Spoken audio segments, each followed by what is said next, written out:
अस्सलाम वालेकुम, सत श्री अकाल, नमस्कार दोस्तों, स्वागत है आप लोगों का यूएई के नंबर 1 हिंदी समाचार चैनल यूएई समाचार में। अगर आपने चैनल सब्सक्राइब नहीं किया है तो चैनल जरूर सब्सक्राइब करें, जिससे आप तक पहुंचे आपकी खबरें आपके अपने यूएई के नंबर 1 हिंदी समाचार चैनल यूएई समाचार पे।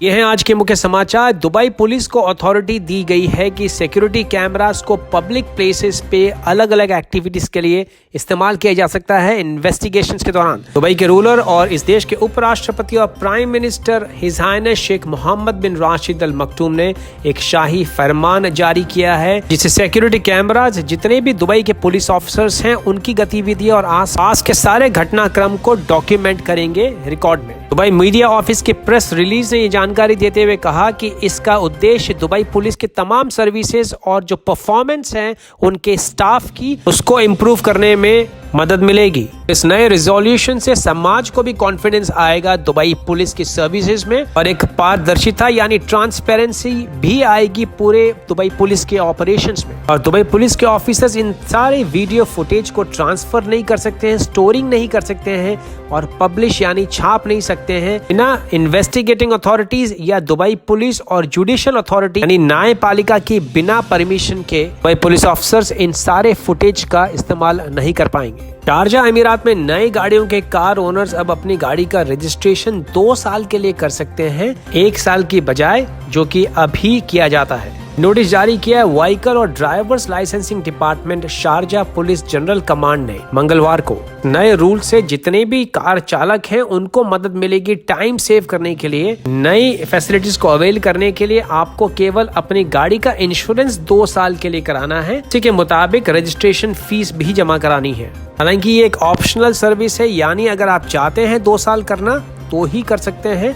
नॉर्मल कंडीशंस में अगर आप खाली 1 साल के रिन्यूअल करना चाहते हैं तो वो भी मुमकिन है। दुबई हेल्थ अथॉरिटी ने एक नया मेडिकल फिटनेस सेंटर और ऑक्यूपेशनल स्क्रीनिंग सेंटर लॉन्च किया है। ये जानकारी दी है बुधवार को इस पूरे state of the art technology यालाई सेंटर में, जो कि मौजूद है दुबई इन्वेस्टमेंट पार्क में। ये तकरीबन 6.5 lakh blue collar workers, construction field में काम करने वाले जितने भी वर्कर्स भाई हैं DIP में, वो तकरीबन 3,500 हेल्थ स्क्रीनिंग टेस्ट रोजाना कर पाएंगे। ये मेडिकल फिटनेस फैसिलिटी 11वीं फैसिलिटी है दुबई के अंदर और एक साझा कोलैबोरेशन है, स्ट्रेटेजिक पार्टनरशिप है दुबई हेल्थ अथॉरिटी और दूसरे अन्य सरकारी महकमों के बीच में। अमेरिकी secretary of state Mike Pompeo और शेख तहनून बिन जायद अल नाहयान, जो कि यूएई के नेशनल सिक्योरिटी एडवाइजर हैं, इन दोनों ने मुलाकात करी बुधवार को और काफी सारे रीजनल और इंटरनेशनल इश्यूज के ऊपर डिस्कशन भी किया। श्री माइक पॉम्पियो 4 देशों की यात्रा पे निकले हैं, जिसमें यूएई, सूडान, इजराइल और बहरीन शामिल हैं। दोनों नेताओं ने कोविड-19 महामारी के खिलाफ दुनिया भर में उठाए जा रहे जितने भी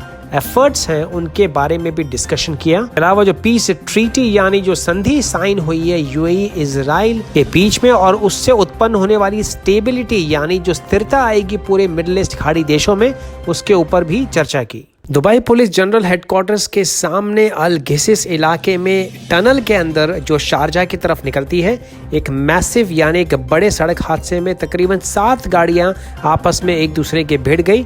ये जानकारी दी है दुबई पुलिस ने। हालांकि सड़क हादसे में किसी के भी हताहत होने की कोई भी खबर नहीं है, लेकिन एक्सीडेंट चूंकि टनल के अंदर हुआ था तो काफी सारी देरी देखने को मिली पूरे ट्रैफिक के आवाजाही को। पुलिस ने लोगों से आग्रह किया है कि गाड़ी चलाने के वक्त में बिल्कुल भी डिस्ट्रैक्ट ही नहीं हो, यानी अपना ध्यान नहीं हटाएं सड़क के ऊपर से। वो कहते हैं ना कि सावधानी हटी। यूएई के मिनिस्ट्री ऑफ एजुकेशन ने फ्रंटलाइन हेल्थ केयर वर्कर्स के 700 से भी ज्यादा बच्चों को फ्री एजुकेशन देने का फैसला किया है। यूएई के अलग अलग पब्लिक स्कूल्स में 12वीं कक्षा तक यानी ग्रेड 12 तक ये नया इनिशिएटिव लॉन्च किया गया है। इन सारे फ्रंटलाइन वर्कर्स की जितनी भी मेहनत है, जितनी भी लगन है, उनको रिकॉग्नाइज करने के लिए सरकार के इस फैसले का स्वागत करते हुए जितने भी फ्रंटलाइन वर्कर्स हैं उन्होंने कहा ये हमारे लिए बहुत ही गर्व की बात है कि हमारी जितनी भी मेहनत है कोरोना महामारी के खिलाफ लड़ाई में इस देश में, उसको वाकई में सराहा गया है। कुछ अमेरिकी अधिकार ने बुधवार को कहा है कि F-35 लड़ाकू विमान बेचे जाने का जो डिसीजन अमेरिका ले रहा है यूएई को बेचने के लिए, वो बहुत ही जल्दी पूरा कर लिया जाएगा। हालांकि आने वाले दिनों में काफी सारे अलग अलग एग्रीमेंट्स भी किए जाने बाकी हैं यूएई और इजराइल के बीच में, लेकिन जो पहला स्टेप था दोनों देशों के बीच में स्थिति को बहाल करने के लिए, रिश्तों को नॉर्मल करने के लिए, वो लिया जा चुका है। और इसमें कोई भी शक नहीं कि आने वाले समय में काफी बड़ा कोऑपरेशन देखने को मिलेगा इजराइल, यूएस और यूएई की सरकार के बीच में। जानकारी दी सुश्री मॉर्गन ऑर्तागस, जो कि प्रवक्ता हैं यूएस डिपार्टमेंट ऑफ स्टेट की। उन्होंने आशा जताई कि छोटे छोटे इजरायली जो बच्चे हैं वो अमीराती बच्चों के साथ में छुट्टियां मनाएंगे, बड़े होंगे, साथ में खेलेंगे और वो विजिट कर पाएंगे अल-अक्सा मॉस्क जो कि जेरूसलम में मौजूद है। उन्होंने कहा ये पूरा एग्रीमेंट इसलिए भी ऐतिहासिक है क्योंकि जो हमारे बच्चे थे हमारे समय में, उनको ये सुविधा या उनको कभी ये मौका नहीं मिला साथ में समय बिताने का या साथ में सद्भावना भरे माहौल में बढ़ने का और साथ में बड़े होने का। लेकिन आने वाले दिनों में जितने भी मुस्लिम्स हैं, क्रिश्चियंस और यहूदी हैं,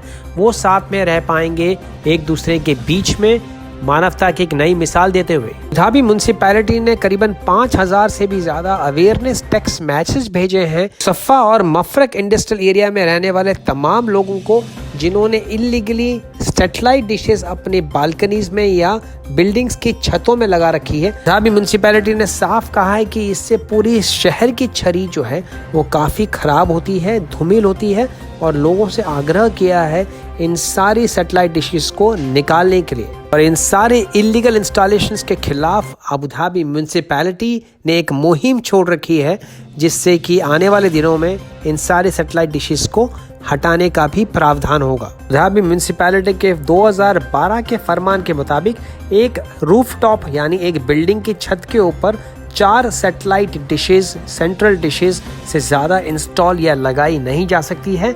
जितनी भी सैटेलाइट डिशेस हैं वो किसी भी बालकनी में लगाना भी प्रतिबंधित है। इसके अलावा रूफटॉप और गार्डन की जो दीवार होती है उसके ऊपर भी सैटेलाइट डिशेस नहीं लगाई जा सकती है। इसके अलावा जो कनेक्शन केबल्स हैं वो बिल्डिंग के सामने की तरफ झूली हुई या लटकी हुई नहीं होनी चाहिए, इससे भी शहर की छवि काफी खराब होती है। दुबई इंटरनेशनल फाइनेंशियल डिस्ट्रिक्ट के पास में मौजूद अल मुस्तकबिल ब्रिज बंद रहेगा दोनों तरफ के ट्रैफिक के लिए आज 27 अगस्त सुबह 7 बजे से लेकर अगस्त 30 तारीख को सुबह 7 बजे यानी आने वाले रविवार तक। वही की रोड एंड ट्रांसपोर्ट अथॉरिटी ने लोगों से आग्रह किया है कि इस दौरान दूसरे रास्ते या दूसरे जो रोड्स हैं, इंटरसेक्शंस हैं, जिसमें वर्ल्ड ट्रेड सेंटर का राउंड अबाउट शामिल है, सेकेंड जबील स्ट्रीट इंटरसेक्शन भी शामिल है, उसका इस्तेमाल करें और ट्रैफिक से बचें। एक मनी एक्सचेंज में काम करने वाले पूर्व एम्प्लॉय को सेंटेंस यानी सजा सुनाई गई 6 महीने की दुबई कोर्ट के द्वारा उनकी गैर मौजूदगी में और उन पे इल्जाम है 6,42,000 दिरहम